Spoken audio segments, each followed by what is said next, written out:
Hello, ladies and gentlemen, and welcome back to another edition of On the Mic with Mike. I'm your host, Mike Larkin, and joining me today for round three is adult content creator, porn star, an amazing one at that, the one, the only Miss Eris Jolie. How are you, Eris? Hi, Michael. I'm so good. Thank you for having me back. Of course, first and foremost, one of the things that I love about this platform and seeing so many great guests like Eris, the consistency is key. You're always on your grind. There's a lot of scenes to really dive into, but first and foremost, I have to say, congratulations, AVNs. Yeah, thank you so much. Oh my God, it's my first trophy, my first award.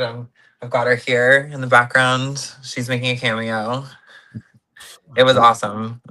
Well, I will say this. I mean, if there's any scene that really holds up for like the hottest creator collab and anything that really goes into that forum and that Mhm. category, the cheerleader one really does rank up as one of my favorites of yours. Hell yeah, thank you. Yeah, no, I'm super proud of it. So happy. So thankful to Brittany.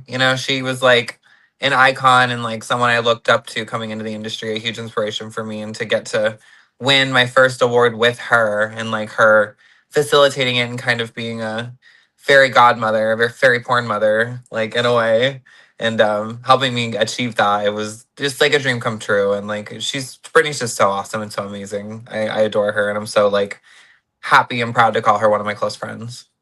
I think everyone in that scene, from Brittany, from you to Leah, to Mhm. everybody that was in there, when you think of the cheerleader concept, we always talk about this. Like a lot of people would say it's very cliche. A lot of people say it's kind of the OG old school. But I think Mhm. the common really form that goes into that and the common over category is who doesn't love a hot cheerleader, number one, but number two, you're tying into everything that is really making up every guy's fantasy. So it definitely works. Yeah, absolutely. It's like it's classic. It's American. It plays into American culture, football. It's just like that the prime hot, sexy, like blonde, like bimbo cheerleader girl that, we all wanted to be. So, it's classic. You can't go wrong with that kind of concept. And when you do it and execute it at such a high level, you know, you I might get a trophy for it. I always say this. Look at Bring It On. For every Eliza Dushku, Mm. there's a Kirsten Dunst. Yes. That's a perfect way to put it. Well, no, here's the thing too. Like, I actually was watching. I don't know if you remember this film from 2002. I was going through my DVD library the other day. You remember The New Guy with DJ Qualls and Light Dushku? The New Guy. The If you new guy, I don't think I've seen it. No. Okay, so DJ Qualls plays a nerd, and Mhm. he winds up going to a different school, changes his image, and he becomes the cool kid. So Oh, okay, okay. Eliza Dushku plays the cheerleader in that. Oh, there's Mhm. an infamous scene where they go shopping and she's dressed in these sexy bikinis, and B2K's is playing in the background. I got to tell you, definitely worth the watch. Oh, that sounds iconic. It sounds like one of those like Y2K like movie montages that just like really like defines the era. I will say this: if anybody wants to see a classic movie that really celebrates and symbolizes the year 2002, it's the Mhm. new guy. It's I'll the have new. to check it out. I recently saw for the first time a 2000 movie I hadn't seen before. What was that one called? It was about like a girl body switching with like a man. And Not Freaky Friday. no, not Freaky Friday, a different one. It was Oh, more comedy. the hot chick. Well, hot chick, yeah, the hot chick, yeah, yeah. Aubrey showed me that recently for the first time, and I'm like, no, I've never seen this before. And she showed it to me, and I'm like, wait, I have seen this in like small clips or something. I think my parents were watching this at some point in front of me, but I had never seen it. But I loved it. I thought it was so funny, and I'm like, oh my god, I need to explore more 2000s movies I haven't seen.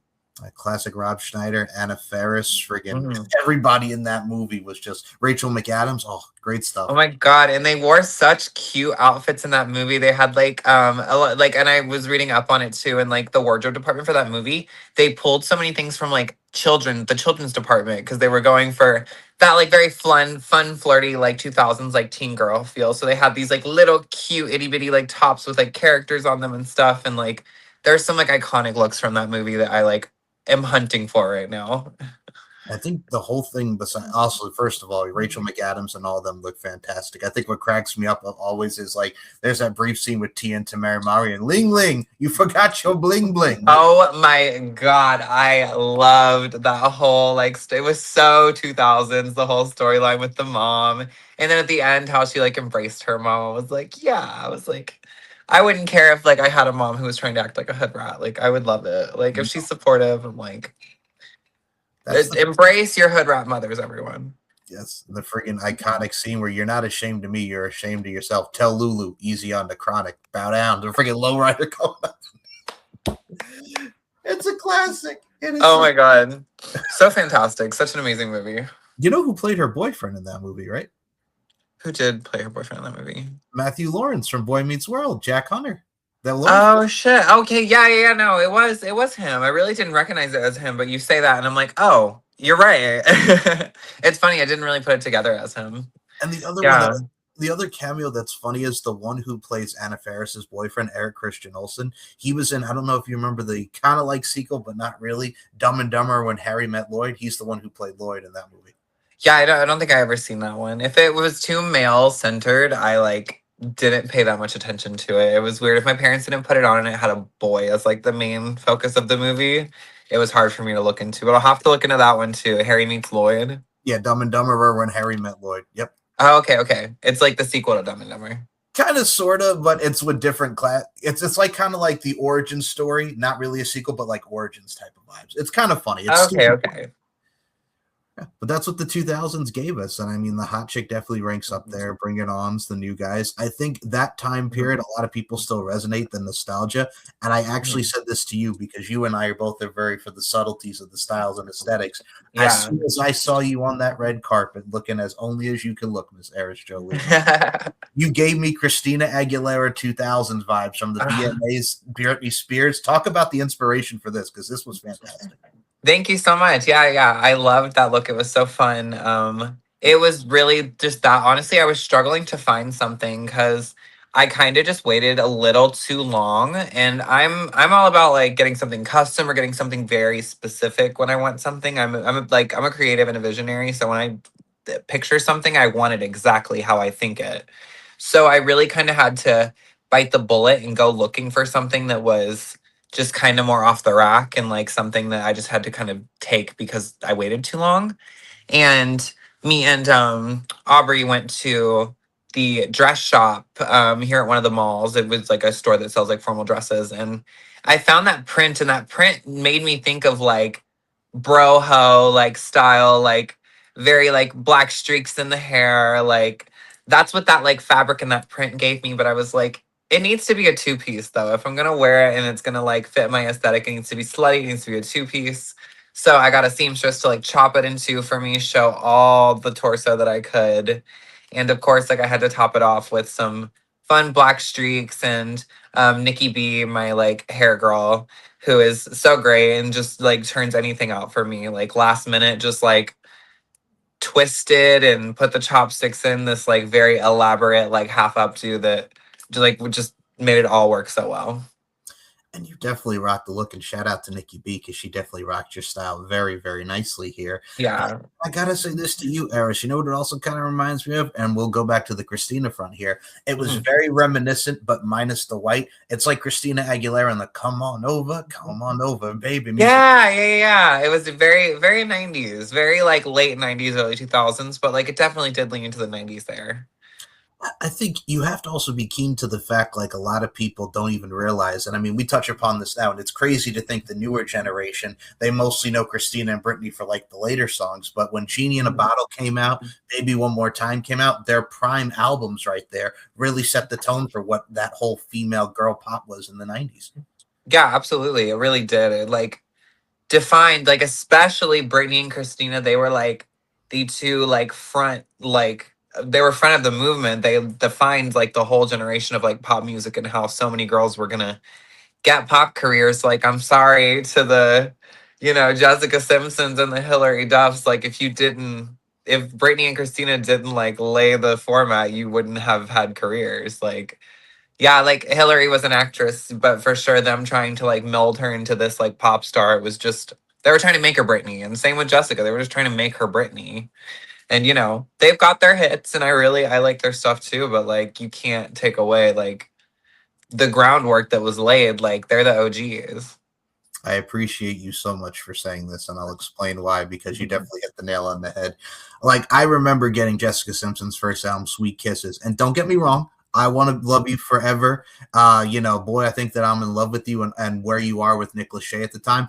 Great hits. very reminiscent of Britney. But even Mandy Moore, like she was the girl next door, but like when they did her sophomore album, they tried to Mhm. make her a little bit more like Britney, like edgy vibes. But I'm like, Mandy Moore is always going to be synonymous with Candy and Walk Me Home and all that. And I love Mandy Yeah, Moore, but Mandy Moore will always be the girl next door image. she will. And Britney transcended the girl next door image. She shedded that. She became the sex symbol and the hot girl and the dancer and the fashion girl. Like she became all of that. And it's just something that like there's only so many girls who can do it all like that. And like Britney's definitely one of them. And Christina's up there. Like I think Britney has a little edge over her style wise, but she might have a little edge over Britney vocal wise. Agreed wholeheartedly with those sentiments. That definitely is Hmm. very fair criticism. Now, I have to ask you on the other front of this, and I'm Hmm. going to give the nostalgia feels for you, Eris, and to all the listeners. Can you believe it's been 26 years since when Oops, I Did It Again came out, the album? I I can, but I that was my first album ever that I bought as a kid. Like Really? that was my first physical CD that I owned. Wow, that's awesome. That's like it's crazy to think of being such like a little kid and being like so young and like knowing almost nothing, but knowing that I wanted to be like this icon, this like it was almost like a Bible. It was like something you couldn't just open your phone and look at. It was, these were like sacred things. And when you got pieces like that, it's like you owned like a scripture. It's like, you studied it and you obsessed over it. And it became something you platformed and upheld. It wasn't just like, you know, going on Instagram and seeing Addison Rae like hanging out with her friends in WeHo. These were like untouchable like things to us when we were kids. So I think that's why they were like so iconic and we platform them and we remember those as like catalog like records and catalog albums that like, will be relevant forever. But that specifically it changed my life. It changed my perception of women and changed my perception of fashion and changed my perception of music and how I saw myself and what I wanted to be. So like yeah, like Oops I Did It Again, like no one's touching Oops I Did It Again. There's very much a Lucky type of vibe with you with the Hollywood look and everything. So there's some Lucky mix in there. Yeah, absolutely. Always. Brittany's always on the mood board. I got to ask you as well, even as a follow up to that, like you talk about just the image that Britney upheld within that album and just in general. I think Mhm. it's so crazy to see women now like Sabrina Carpenter doing stuff with Madonna. You see a lot of the respect that she's even paid to the ones that came before her. Mhm. Oh yeah, absolutely. Yeah, Sabrina's like a pop girl who's definitely doing it right. Like she has such a cute image and like such an distinct style that very like Americana like 50s housewife like aesthetic, but she like packages it with this like sweet like melodic pop like sound that is like very tongue in cheek and very like um has a lot of like insinuations behind it and stuff. Like it's fun and I think she's doing it right. I mean, we see so many inspirational stuff, and I think one that actually just turned 16 years old when Carrie Hilson did Pretty Girl Rock, which was like an anthem for a lot of amazing women of different or revolutions, evolutions of the Mhm. styles of the 50s to now. Like even stuff like that really resonates to just show the evolution of how far we've come.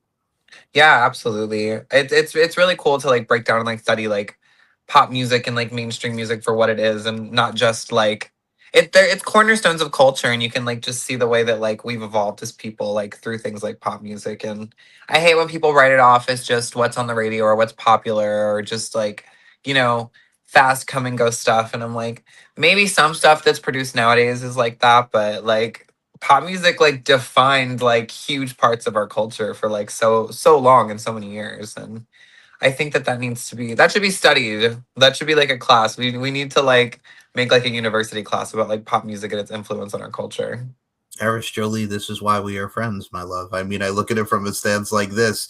I agree wholeheartedly because I was kind of on the opposite side. Like you mentioned, Britney Spears was your first album. Oops, I Did It Again. I go back to Mhm. the days when I had the Backstreet Boys' debut album on cassette and Uh-huh. CD. So, like, I grew up with Backstreet to friggin' Britney to NSYNC to everybody. And I mean, that time period, not only one, it's timeless, but number two, I kind of agree because where we are now, everything is like 1 week is here and then the next because we're so accustomed to YouTube and streaming and everything. We don't really have those timeless stuff anymore. They're great songs, but nothing has that feel like we had with that pop music genre. Yeah, and it's like it probably just comes from the fact that a lot of it is evolved from that sound and a lot of it's taking inspiration from that sound. And I do think there are artists nowadays who are definitely coming up with new things and interesting things and unique things. But I don't think it's as many. And I don't think we're going to see it the same way that we've seen it in the 90s and the 2000s. Do you also think it's kind of the effect of how we didn't have social media? Like I've even said this, like the millennials are like the last generation to like not have to go through like the social media age like it is now. You think it's the influx of social media too? I think social media has a lot to do with it because I think it's like a double-edged sword. You become so much more intentional about what you make and how people are going to absorb it because you can look at what's popular, you can look at what people are clicking on, you can look at the analytics. But then you get the double-edged sword of like the creativity is not as authentic because there is so much intention now with what's being put out, how it's being produced, how it's being sold, how it's being made into a TikTok dance or a sound. You know, you lose a little bit of artistic integrity when you do things like that and when you do things to get a click. Um, I think when pop music used to be produced and when music was produced in general, when people made art, sure, it was like made to sell. But I think when you had like a lower scope or like a smaller point of reference, it's left up to you to fill in the blanks of your own inspirations and your own love and your own passion. And I think that's what makes good music. And I think that's what makes iconic artists. Absolutely. And I think the other thing that kind of got me is with the social media front. I'll give you two prime examples of this, Miss Eris Jolie.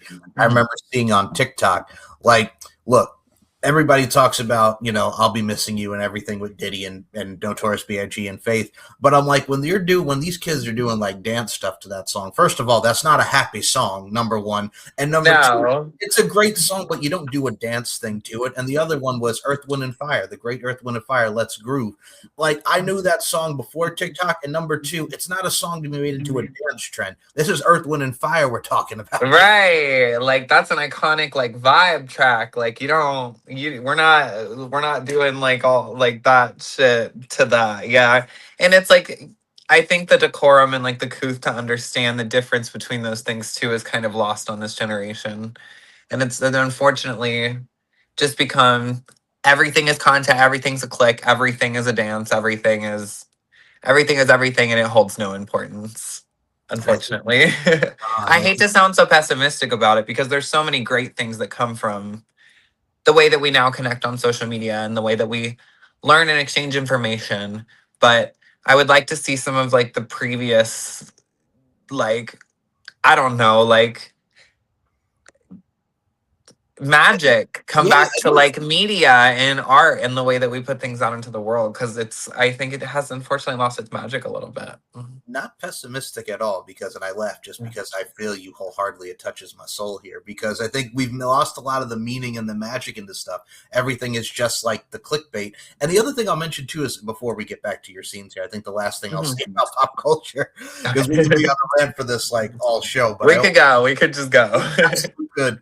But I think the last thing I'll say on this is I was watching. So being a rock guy too, like I'll listen to music so eclectic and it's such a vibe and a variety. I saw a reactor, a Gen Zer to be example, reacting to Korn's "Falling Away from Me," like from 1999. And we're talking Korn here, Jonathan Davis, and one of the popular rock bands of the 90s. And the song is very personal because it talks about this man was dealt with physical, sexual, mental abuse as a kid. So he's pouring what he's had into this song, and it really resonates with the video and how he's projecting everything. And this woman, Right. this Gen Z is just like, oh yeah, it's a good vibe and whatnot. And then she goes, he kind of sounds that voice. It sounds like Chad Kroger and Nickelback. And I wanted to just like reach through the computer, like you cannot compare Korn and Nickelback. That is No, what the hell? like, what are you talking about? Like, obviously, this Gen Zer was not getting the significance. She truly knew it's like a puppy when it pisses on the carpet. Like it didn't know what it did. Like you can't be that mad, but you're like, you just Oh, pissed on the carpet, babe. Like, yeah, but it's just looking at you like it's got no idea.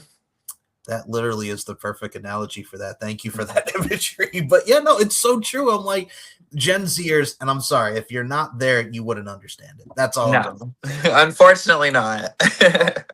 But I'll tell you something that we do get because we did mention the cheerleader vibes that you did. Another one I have to put into fruition that you definitely rocked it on. I got to put over you, Leah Hayes, man. Varsity Vixens. Oh, Yes. goodness. Can we talk about this? Because I got to tell you, y'all rocked it on the varsity side. Thank you. Yeah, that was like a really fun scene to do. Leah's my roommate and one of my closest friends.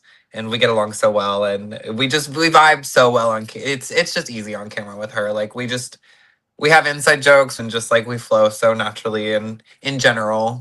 And so working with her is so simple and easy. So I knew as soon as they gave me that scene, and it's funny about that scene because it was supposed to be with someone else that I used to know and used to work with, but like they unfortunately soured their relationship with me and kind of with the company that that we worked with on that scene. Um, and so they offered it to me and Leah instead, and it ended up being like a super successful scene for their studio and for their site, and it was their number one scene for like multiple months after it came out. And like that just goes to show you, like, you know, if someone misses an opportunity and like sours something, like, you know, there could be something even better waiting around the corner. Absolutely. And I think you two made the most of that with the current situation that you had there at hand. Mhm. But I think going into the scene from start to finish, pun intended, literally and figuratively speaking, you both Mhm. definitely rocked it. I mean, you both really encompassed the sensuality, you showcased the Mhm. chemistry, and it was definitely a very passionate scene that really translated in transition. Yeah, I love that. And Bax was such like a hilarious and like fun like addition to the scene, him being just like the pervy spying brother, and he was such a good sport about it, and he's also just like so fun and easy to work with. He But yeah, definitely no, like I'm super proud of that scene, even though I didn't have my hair extensions in for that, and I do look back on it and I'm just like, damn, I wish I had my hair extensions in that day. But it's okay. We'll take it in jest. Still the number one scene on Trans Angels for how 2 or 3 months. do it. So Yes. But I got to tell you, he definitely added to the story of that as the pervy brother. It's like that episode of George Lopez when Max has the peephole looking at spying on Ashley Tisdale. That's exactly what it was. All we needed was the peephole. right, yes, yeah. No, he was. It was just it was funny and it was fun, and apparently the world loves seeing me as a cheerleader. So Well, maybe I just need to lean into being a cheerleader all the time.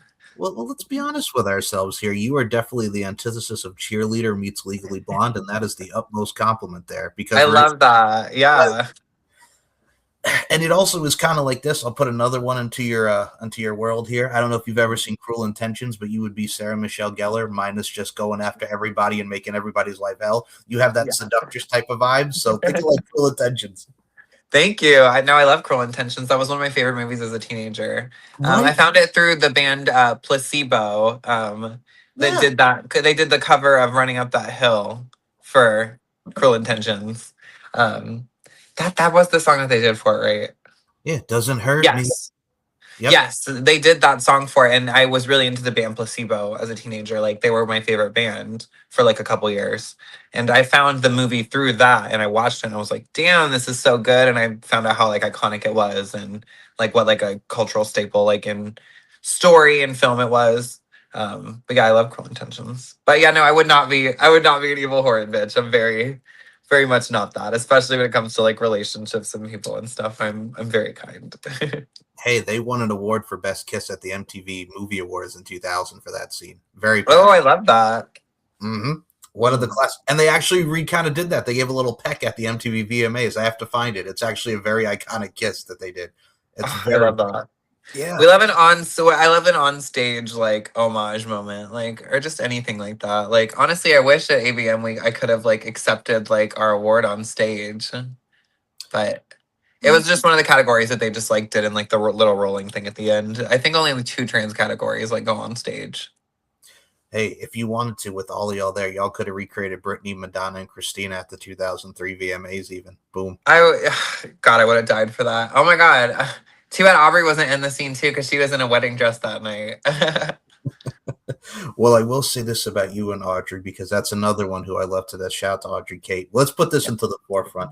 You definitely rock the cosplay type of vibes, the role play, and one of the things that popped me because of the title of this scene, Little Ho Peep, man. I gotta say, first and foremost, you're making nursery rhymes sensual. You're making everything that went into this. This was something just boom right onto the screen. Can we talk about Little Ho Peep, man? Little Ho Peep deep in her sheep. That I will take credit for that. That was my idea. I We were like just spitballing about stuff for Halloween, and I said, and she was like, "Oh, I have something that's kind of like Little Bo Peep," and I was like, "Oh, we could do like Little Ho Peep," and then I was like, "Oh, Little Ho Peep deep in her sheep," and then like we just kind of looked at each other, And we are like, okay, we got to do that. We have to do that. And so we like really set it up. Aiden Starr was on the camera. Me, Bella, Cassidy, Leah, we were all like, let's just make it a huge, like, big scene and do like a reverse, like, gangbang and like make it Aubrey just like, you know, deep in her sheep. And we did. And it was fun. We had such a good time doing that. It was hay and bright lights and just like little fake wool everywhere. We were like cutting holes in like the bottom of like the little outfits, and it was so I still have the little sheep outfit, and I'm like, what am I ever gonna do with this? But it's just fun. It's such a fun memory now, and there was hay everywhere, and we were all like buying and having to like stop ourselves from like laughing, like and having to like cut and restart because it was just so silly and fun. But it actually that ended up being a really great selling scene for all of us too. I think when we all come together and combine our star power and like put like a lot of effort and fun into it, that always ends up making us the most money. And like I'm so thankful for that because it's such a fun thing to do with like my best friends. And I think that camaraderie, those moments and memories, and that friendship at bond goes a long way. And also to the other fact, I have to put this into fruition. For those that are fans of the 80s North and South with Patrick Swayze, God rest his soul, think of that scene for those who've ever seen it with Ori Main. He takes the girl that he's into, and they go outside and they're in the wilderness. They're doing whatever they do. They find a little spot, and it's outdoor, and they're having that passionate sex. Think of this with like the farm scene, but just amplified with silliness and goofiness. It's the best way I can describe it. It definitely hurts.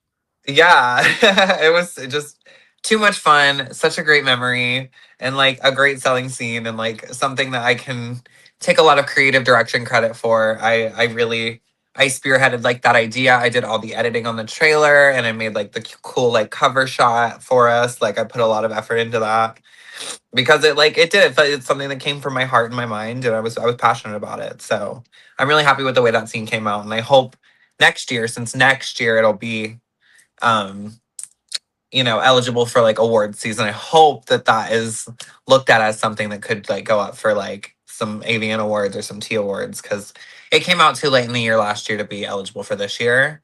So hopefully 2027 for the 2026 avian stuff, you know it's something that goes up for nomination. That the stuff that me and Aubrey did for Evil Angel with like our TS strippers, like I think Dollhouse Dungeon 2 was that eligible for this award season? I got to tell you though, Dollhouse I Dungeon don't 2 definitely holds up. And I got to add on to your point here because not only does it hold up, but I got to ask now with Little Ho Ho Heap there. Now, would the sequel be something like Little Red Riding Hood? Are we going to get like a Little Red Riding Hood next? Because there's an idea. It's a good question. Good question. It'll probably be around like Halloween this year when we really explore stuff like that. But we have some cool stuff in the works right now. We have some kind of military vibes coming up soon that we're shooting. And that's me, Brittany, Aubrey, and a couple other new surprise like kind of guests that we're like including in our work now. Um, we're spitballing like a fairy garden scene right now too. I We like really that. want to do something with like fairies like in like a cool like garden setting with like mushrooms and like flowers and stuff like that. I will say this if you guys ever think of another idea, and I'm going to put this into fruition, and let's see if this, I'm going to manifest this for you, Miss Eris Jolie. You can do Okay, something give it hocus to me. pocus. I got you. I like hocus pocus wise, even, man. If you want to look at Halloween, do a hocus pocus theme, if you will. That would be super cool actually. We were talking about doing something like a witch coven this year. We were like, would it be cool if we did like some kind of like cool like dark Aubrey did a few years back something I think with Joanna Angel, and they did like this very like cool like dark coven like scene. We were thinking something like that, but like Hocus Pocus could be fun too because it would be silly. But unfortunately, no one would want to be the fat one. We'd be arguing over who has to be the fat one. I mean, the other thing, if you really want to do it silly, just because it was so iconic on the Disney Channel, like Marnie with like friggin' Halloween Town. Like, who didn't Oh love my god, Halloween? Halloween Town. That would be so fun, actually. Like, I love that idea. Halloween Town is such a fun idea. You know, Halloween Town's a great idea. Like, definitely want to do like the fairies. I want to do mermaids really bad. It would just like, how do we do mermaids like as like a a porn scene like, but like mermaids would be so cool. I want to figure out how we could make that logistically work. Like, I'm obsessed with like the Little Mermaid, like Ariel's like one of my favorite characters of all time. I have like Little Mermaid stuff like all like in my loft in my office. Like so like I've always wanted to do like mermaid stuff. And I definitely want to do like a mermaid photo shoot this year. But for sure would love to just like make it content too if I can. I think what's so cool with the Halloween Town stuff, even too, is like the guy who Mhm. plays Calabar's son in the second one. Like him and Kimberly J. Brown are like legit married in real life, which is so cool. And I mean, on the Oh mermaid, shit. yeah, they're like legit married in real life. I was so happy when I found that out like years ago. I'm like, I oh, love that. That makes my heart happy. I mean, if you want to look at the mermaid stuff, I mean, Disney had the 13th year where the main kid was a merman, and then he goes back to his mom at the end of the ocean. So maybe you can find like a merman, mermaid type of vibe, kind of connect the two. Yeah, or I was thinking like a sailor and a mermaid, like That's like, okay, man, we're really going into the deep end with this. Look at it like this. Look at like the 60s when you had the incredible Mr. Limpet, when Don Knotts, uh God rest his soul, turns into a fish. Like kind mm, of vibes. Think of like Mr. Limpet meets Little Mermaid meets whatever underwater you can. Kind of like that. right. Kind of like that Evanescence video going under where like she's singing underwater type of vibe. Oh, yeah. Yeah, I would love to do something where I'd shoot like half of it like underwater and then like I do something like as the mermaid like with the sailor, but then I can turn into like a human and then like, oh my god, like you have a dick and then like, it writes itself kind of. It's That, there. that is the storyboard waiting to happen, Miss Harris Jolie. Yeah, it's all in my noggin. I could for sure do it. I might do that this summer. That would be really cool if I could get that out before like awards like seasonal eligibility like is up. I'd really like that, but I feel like I've been unfortunately like not making as much the past like 6 months or so as like I could have been. I feel like after Halloween kind of got a little slower. I've had a few releases, but being out here and being in Vegas, doing all the award season and stuff and traveling, it's been like crazy. Like I'm definitely like diversifying and doing all these different types of gigs now. And like I'm making a great living right now, but like I'm like, wow, it's not the same as being, in Kentucky and just having my phone and a dream and all the time in the world to make all this stuff. I really have to like plan it all out and get photographers and lighting people and getting people on board to like shoot everything and making sure it all looks up to quality of what I'm making now. It's definitely a bigger job, but it is more exciting too. It also takes consistency, and like you mentioned, doing covers and editing. I think that's what really has made you blossomed throughout Mhm. these last years, man. So I mean, that's a plus too. So you're adding more layers to your character and your being. Absolutely, yeah. The editing, it's hard. It's hard to find the time to do and keep up with everything. But I love the editing because like I said, like I hate to call myself a visionary, like but like I'm a visionary in the sense that like I have a vision. It's a specific thing and I like seeing it come to fruition and putting the pieces together. And like I'm proud of my visions and I think that they're decent and I like them. So it's taking the extra time and effort to make sure it matches on the screen what's in my head. Like it means a lot to me. So it's unfortunate that like now it kind of comes down to like I don't want to do it unless I'm really passionate about it because I know all the extra work that's going to go into it is going to take a lot out of me. So if someone throws out an idea and I'm just like kind of like about it, I like almost don't want to even touch it because I'm like I if I do something I do it to the thousandth degree. So I'm like I'm not even going to sign up for it if it's not something I love. That's like why have your foot like halfway in through the door instead of like all the Yeah. way? Yeah, because if I do it, I'm gonna go hard, and I'm not gonna go hard on something I don't love. But unless it's someone else's idea and they just want me to jump in for maybe like a half thing, and they edit it and put it out, then maybe like I'll do that here and there. But if it comes to like me sitting down and like making sure it looks exactly the way I want, like it's gotta be good. But that's what I like about like all my girlfriends is that they come up with cool stuff, they come up with fun stuff and glamorous and sexy stuff and we're like this little like powerhouse of like creativity and we all get together and do these cool things and these awesome shoots and Halloween was so much of that and we just did the Playboy bunny shoot recently Mm. with Brittany and all the girls and we got like the out of state girls and the out of country girls too. We got Alaska and Angelica to come in from Canada and like that was so fun. I don't get to see them that often and work with them that often, but like getting them together too, it just made it like it was like a mega mix of awesome trans stars. Great minds think alike, because that's actually one I definitely wanted to touch upon. The Playboy Bunnies one is such a cool concept because of Uh-huh. watching the imagery of that photo and watching the scene within itself. It kind of reminds me of, and we mentioned Anna Faris earlier with the hot chick. Think of the house bunny when they're all at the fraternity. You kind of reminded Yes. me of the house bunny, man. That's exactly the vibe we were wanting to go for. Like, definitely, we were going for like classic Playboy with the outfits, but like the vibe with the whole house and us all living there, and like, yeah, we definitely like wanted. We wanted house bunny. We wanted like sorority girls. Like, definitely like all these girls who live together and play together, and bunnies that hop together, and you know, breed Hugh Hefner lookalikes together.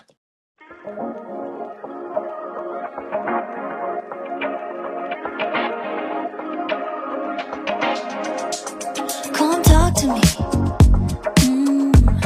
I love the way you're on to me. Looking at you, looking like you're wondering. Well, I gotta say, you definitely had everyone hopping, and the carrots were definitely there. If you know what I'm saying, know what I'm Oh saying. yeah, the carrots were popping up left and right. Yes, ma'am. All right, now. So I will say this: it definitely really intensified, and dare I say, tantalized and tintillated, if you will. There's some words for you, but it definitely was a great scene. Yeah, thank you so much. That one was it was awesome. It was awesome. Anything Brittany touches is gold.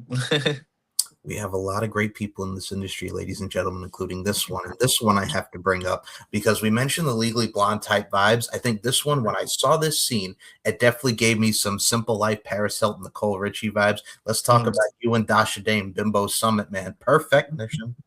Oh my god, Bimbo Summit. Like Tom Moore just like called me one random evening and was just like, "Hey, I've had trouble kind of casting someone for this scene." He was like, it's like this paparazzi thing where you're gonna be like in a car, and he was like, I don't really understand like exactly what it is, but it's like you get out of the car and like you like flash the camera. And I was like, is this like a scene based on Bimbo Summit?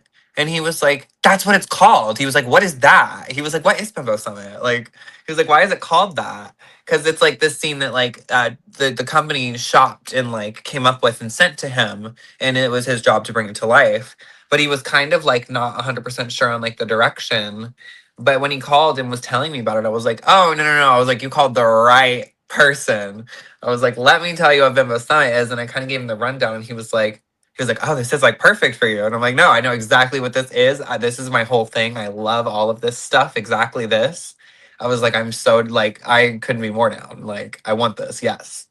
And so I brought everything I could think of to the scene that could like contribute to like a 2000s look. I like dressed me myself and Dasha for the scene, like pretty much like dressed and styled like everybody in the scene for it. Like Kaya Eve, who is another incredible performer and also works on Trans Angels, had brought a lot of things too, but just like she was like, you nail the like Y2K era and the McBling era so well. She was like, we're gonna use your stuff because like what you have is like what I brought doesn't match your stuff. And like, I was so thankful and like grateful to be able to like, be trusted with the direction of like how we're gonna dress and like the things we're gonna wear and the prints and the colors, because like that's my vibe. And so I felt like I was really playing in my element on that scene, and getting to like style us and have like a say in that kind of thing was like awesome. And it was for sure like aesthetically like my favorite scene like I've ever done, like studio wise, and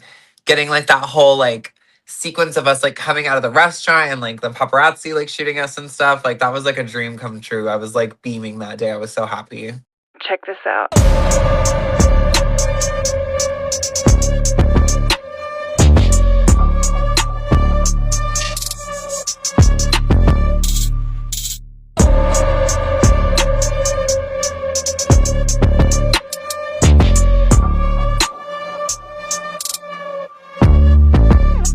Check this out.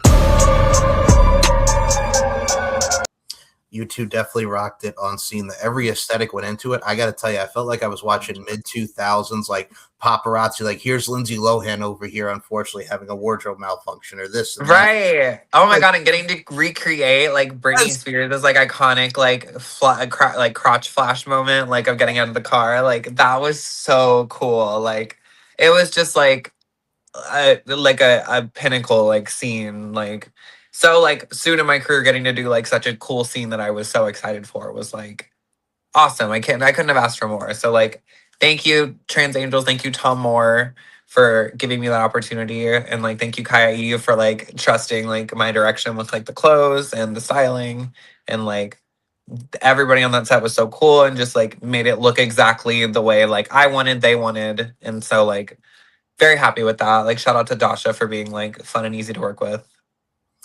Man, I got to tell you, you two, again, I definitely want to see more out of both you and Dasha. Same with everyone that you work with. You're such a vibe and you're just such awesomeness as a whole. And I will say this, my friend, it's one of those things where I even look at that scene, it kind of reminds me of, I'll even go more mid 2000s for you.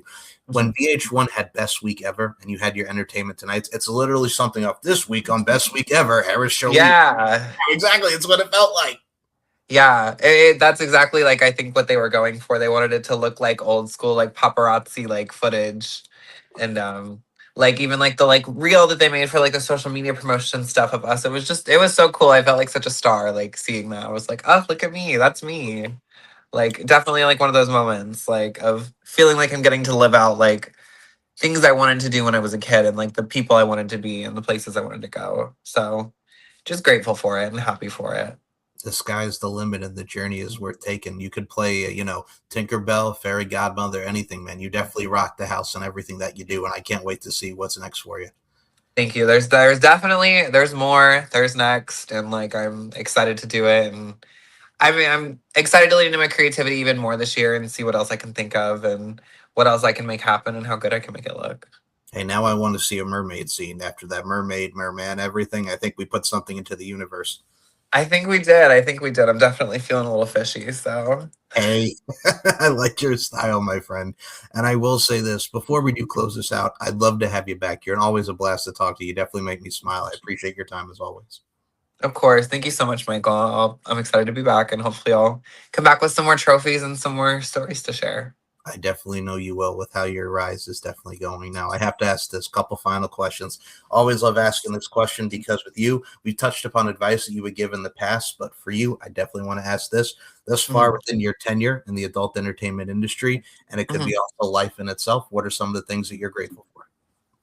I'm so grateful for the consistency of the work I've received. I'm so grateful for my amazing, awesome friends and sisters who, stand by my side, support me, and see me and acknowledge, how hard I'm working and the things I put out and the quality.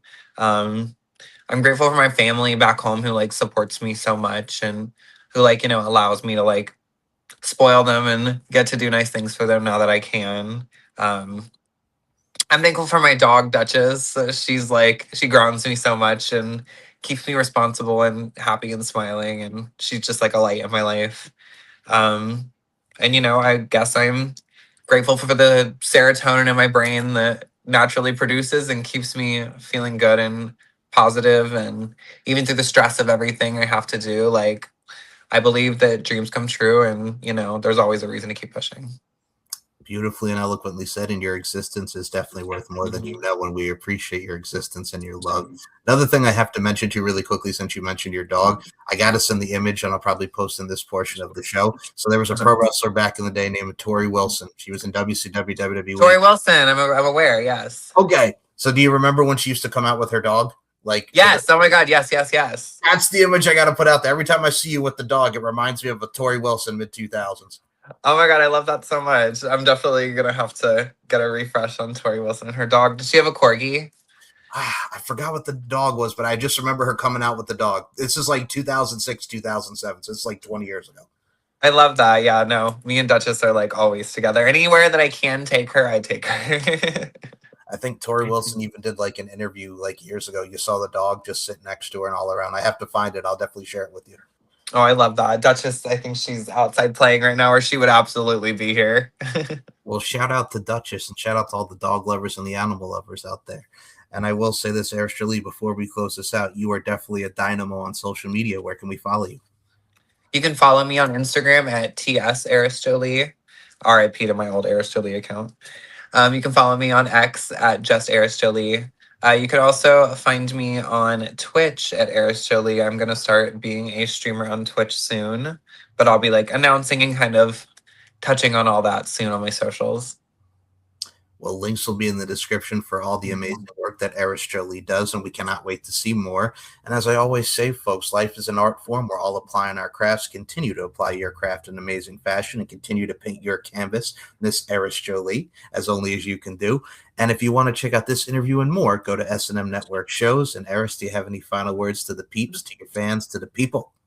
I love you guys. Like, out here living the dream, doing it, and I'm gonna keep bringing you guys all the hot shit you want to see, all the fun stuff you want to see, all the blonde, all the pink, and everything you want. Whew. Well, now with that being said, everything that we want is everything that we need. And much like this YouTube, hit the subscribe button and check out Eris on all forms of socials. As I always said, and each and every one of these shows, beauty, strength, and dominance, the three key elements that make women the work of art that they are. And Miss Eris Jolie, I include you in those sentiments. Thank you so much for your time. Thank you, Michael. You're very welcome. Falling back in line, but I don't wanna leave your love behind. Maybe I'm waiting for a sign. I see it every time I close my eyes. Falling back in line, but I don't wanna leave your love behind. Maybe I'm waiting for a sign. I see it every time I close my eyes.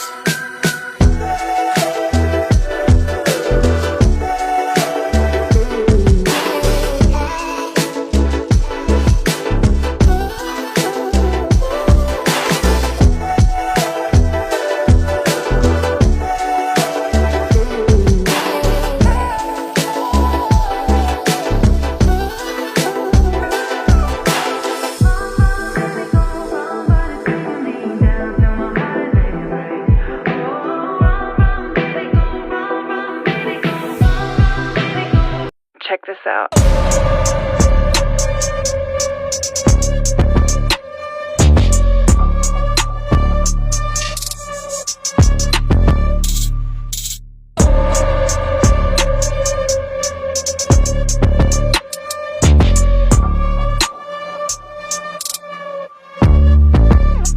Check this out.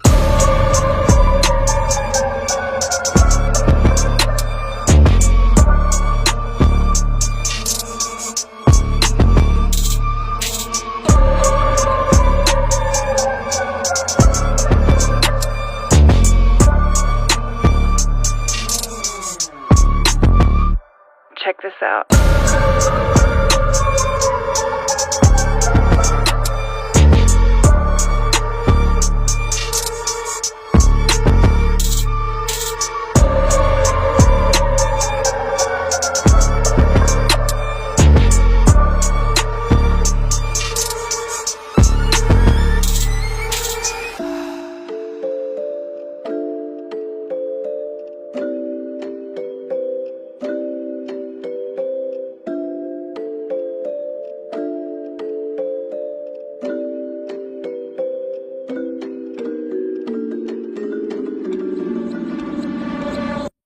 Check this out.